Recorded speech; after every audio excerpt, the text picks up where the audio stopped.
A false start to the season, prolonged mid-season dry spells, flooding, drought. These are just but a few of the unforeseen weather vagaries. And as the African Seed Company, we are here to ensure our farmers and our key stakeholders that we are with them in times of crisis and in times of celebration. So we want to talk about climate change, its effects, and how we can mitigate the challenges that we are currently facing, and especially in Botswana. So I'm joined by the experts, the agronomists from Botswana, and they're going to share with us a few tips that our farmers can employ during this time of crisis. And we are going to start with DK. DK, over to you. Thank you, Madam Wendy. To our dear farmers, we are coming to you with a heavy heart, knowing that you are currently being affected by this flooding in Botswana. The first thing, our dear farmers, let's exercise safety. Let's stay safe in the farms.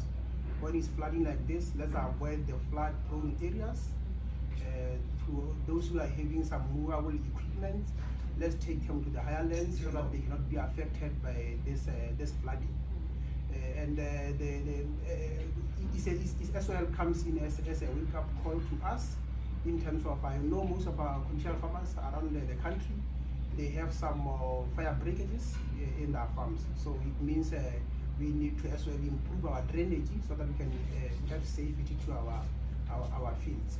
And the other thing that this thing is saying to us, especially on the crop side, we know that crops, depending on how they are submerged, they can survive up to 3 to 5 days, depending on the level of submersions. But those who are fully submerged, it can be 48 hours and they get seriously affected. But those who are surviving after this flooding, then it means as farmers, we should now get ready in terms of breaking the scab, because the flooding will make sure that the soils is a bit on the hard side. We break the scab and we start to fertilize so that we can recover our crops. Thank you, my dear farmers. Thank you so much. Indeed, we don't lose hope, because farming is a profession of hope, but nonetheless, we do our best to mitigate the effects. Yes, putting safety first. So now we want to hear from Sija in terms of some of the vegetable nuggets that you can give our farmers in a time of flooding. What is it that they can do? We know that this is also a time of crisis. Indeed, Wendy, this is a very solemn time for our dear farmers.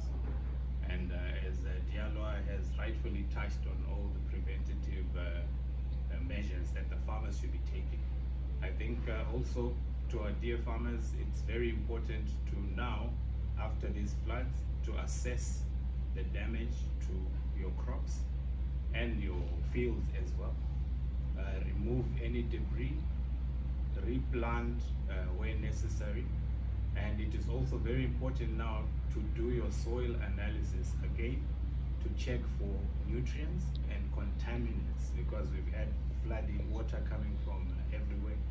So we have to really check for what nutrients we still have in the soil or what contaminants they are, and assess which additives which amendments to add to your soil in terms of nutrient addition, or also in terms of neutralizing any toxins that may be in your soil. Thank you so much, CJ. There you have it, farmers. It's very, very important for us to employ mitigation measures in times of need. And once the situation is eased off, let's continue, because farming is a profession of work, it's a business, it's a livelihood. And at SeedCo, we say, let's keep growing together.